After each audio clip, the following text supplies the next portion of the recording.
Hey guys, we're here with John from Climatic Carriers, here to talk about some noise issues and vibration issues he was experiencing with his Peterbilt. How are we doing, John? Doing good, sir. Thank you.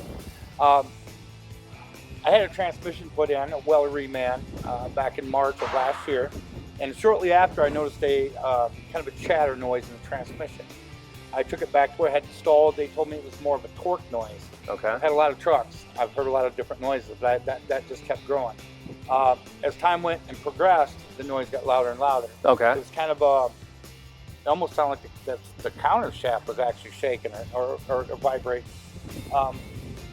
But we brought it in here and you guys figured it out and diagnosed it. Absolutely. But also on top of this, since I've had the truck, and I've had the truck 2.5 years, I've had a constant driveline vibration. Okay. I put tire balancers on, I've changed drive shaft, changed yokes, we've done everything. And it was still there. You guys figured it out. With the drive shaft angles and stuff was wrong, and you guys figured it out, and I really appreciate it. Excellent. Well, hey, thanks for coming in. We appreciate you. Yes, sir. Be safe Thank out you. there. Thank you. So the vibration experienced under road speeds was occurring more between drive and coast. We have another video that talks about torsional vibration, but what we want to talk about here is a little bit more what is torsional vibration and some of the causes of it. So with John's setup on that Peterbilt, we ended up having a faulty leveling valve on the axle, and then we had some torque rods, bushings inside of them were starting to wear. The torque rods were allowing the axle to pitch under torque and under coast, and the leveling valve raised the bags up too high. And so what those items do is they change the slope of the driveline angle. So what we have here is a tandem drive axle. This is not the same model. This is the DSP 40 Dana model. Still relevant. So if our bags are overinflated, just as we have here, the pinion slope tips up. This universal joint now has to work at a harder angle. The pinion, if the airbags are down, similar to that, the slope of the pinion points down. Now we're going to come down to our drive shaft velocity simulator. We got John's measurements right here. So we noticed that the first stage is going to be in the marginals. So this is between the transmission and the front differential carrier. The rear differential carrier to the rear is in the fail stage, and that's what we're seeing over here. This is the torsional vibration. This is under coast. This is going to be the inertial forces.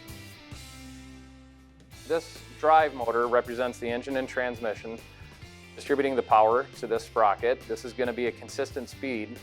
Then it goes into our first universal joint.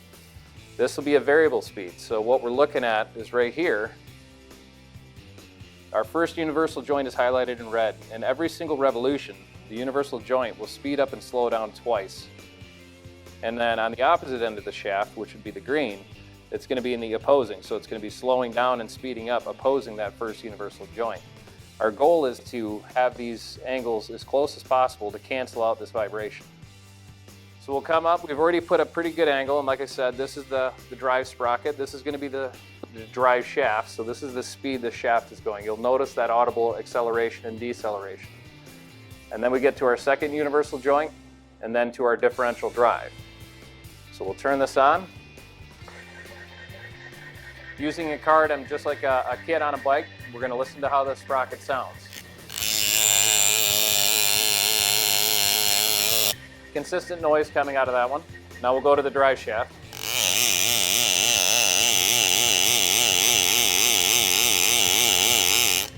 That pulse is that acceleration and deceleration. Now let's get back to that differential carrier.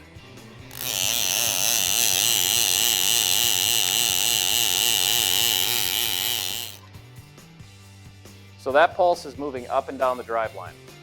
One of the things this energy does, it is repetitive shock loading.